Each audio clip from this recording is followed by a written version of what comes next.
Okay, so hello there and welcome back after a long while to another video of mine. Um, if I sound different, that's just because I'm using a different microphone and it's not really a lot better, but my old one broke. So yeah, today I want to show you an Endcrystal generator in in 1.7. Yeah, like one Panda made with this very efficient endstone layer that gets pushed forwards. Um, and yeah, fully Cobra Tech powered with Myron's engine in the back. Um, okay, just wanna talk a little bit about how this monstrosity here kind of works. So in the very back, we have an instant sidewards extension, of which I get phase 1 and 3. So like always when the redstone block gets pushed away from the piston, when all of these retract instantly, that's always the signal I use. Not the propagating one, but the instant one, for the first and second phase of this machine. And then we kind of transport the signal that's down here up and over, so that we can have this one white tileable, so this 3 white tileable to 1 white tileable converter. And then we have pretty much just this thing that goes up and pushes 12 endstone, or 11 mostly, and the feed tape system. So the feed tape system is was the big problem for bugs right here. Oh my god. Is the big problem for a Panda style endstone generator, because like the problem is that we cannot really attach slime to an endstone block below here. Like, right, we can't put like slime here that pushes the line forwards. So we have to be a little bit inventive, and I opted for a kind of feed tape system. So this pulls it down, this pushes it over, and this piston pushes it back up.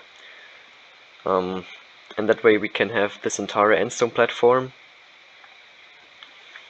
working and able to generate end crystals on top of.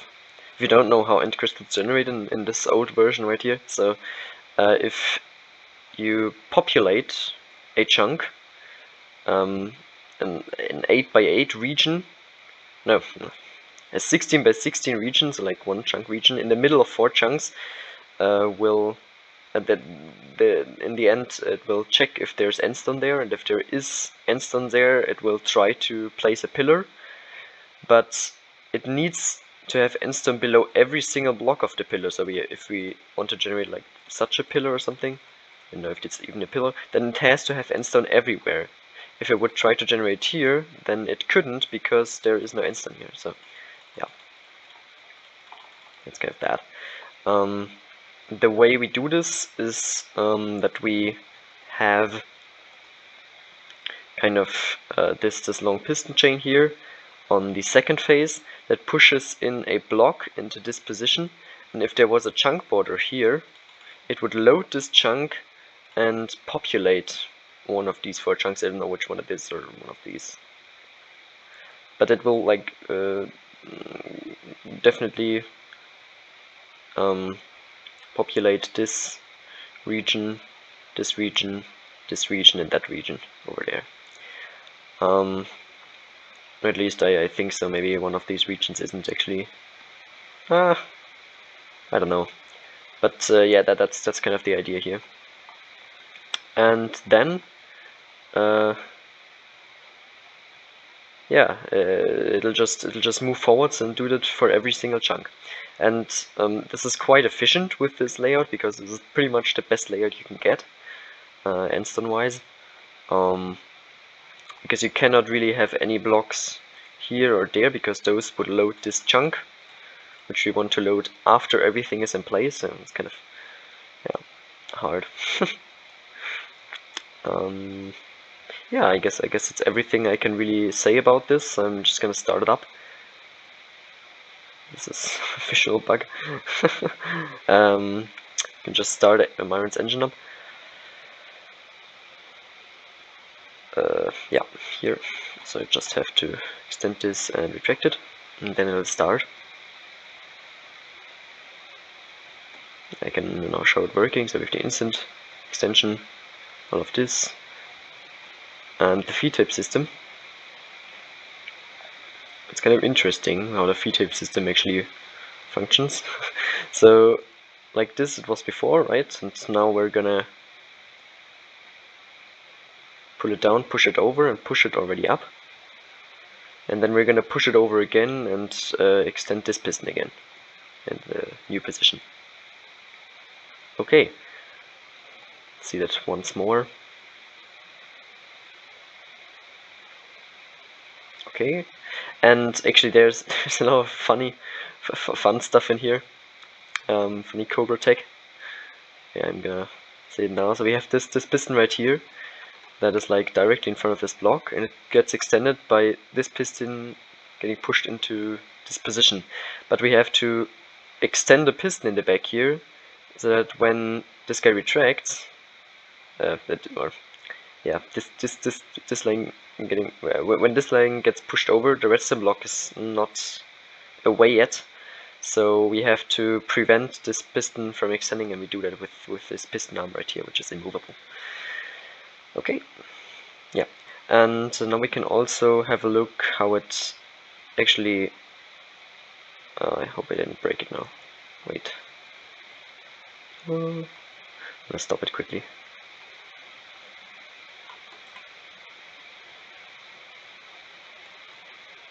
I guess this is all in the viewing range. Yeah, it's all fine. Okay, so let's also now see it working. So 1.7.2, which the server is running on, chunks that get loaded stay loaded forever. So I don't really have to worry about flying after this machine. I can just send it off and yeah. I'm gonna tick rate 500. What? I mean, space right here. Okay.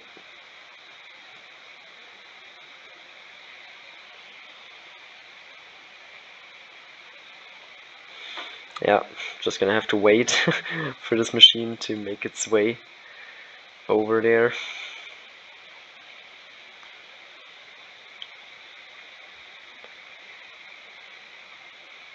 It's gonna take a while. Just waiting.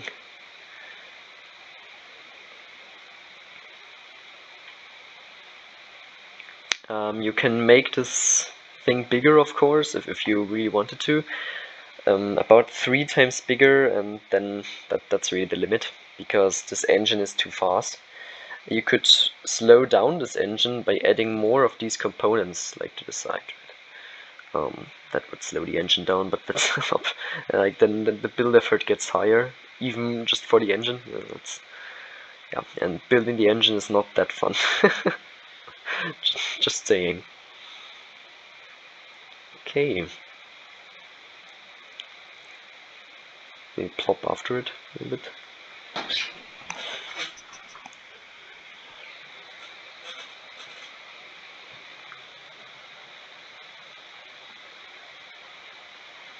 And it's going and going and slowly going along. So every single block movement forwards is like 18 seconds or something like that, or 17, 18, 19 seconds. About that. Around that, yeah. Okay, we should slowly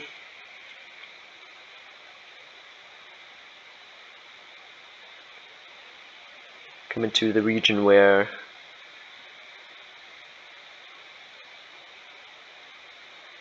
crystals will generate.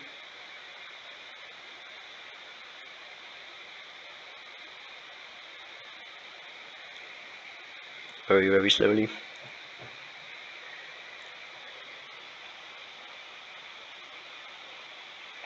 And in survival you could just set this thing going for like I don't know how long, and then collect all of your end crystals in the end.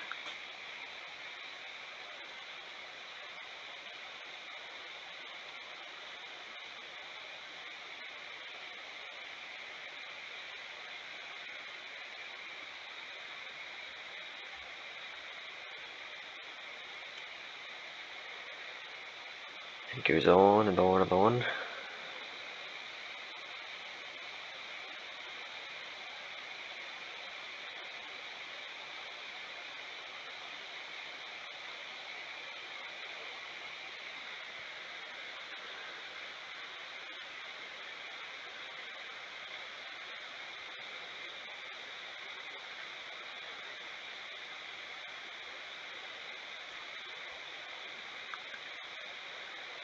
This takes forever. What the hell?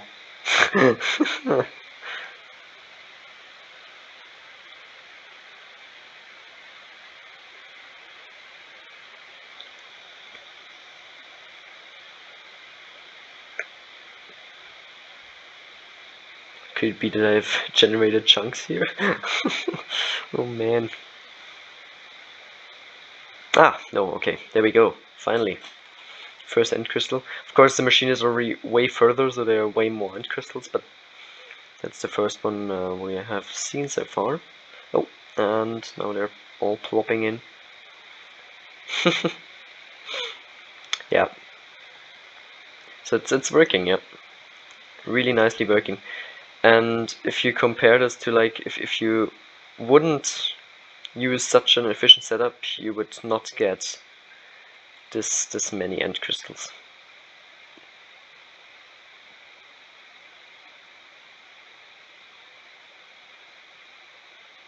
Yeah. Okay.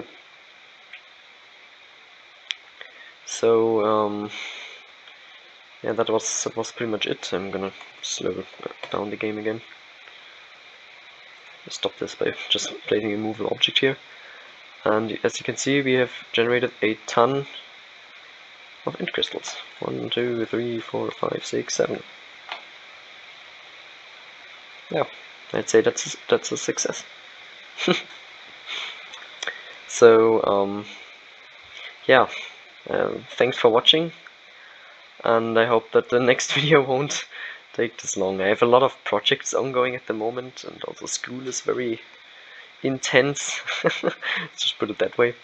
So didn't really have too much time to finish any of these projects, but there are loads and loads of projects that really want to be finished.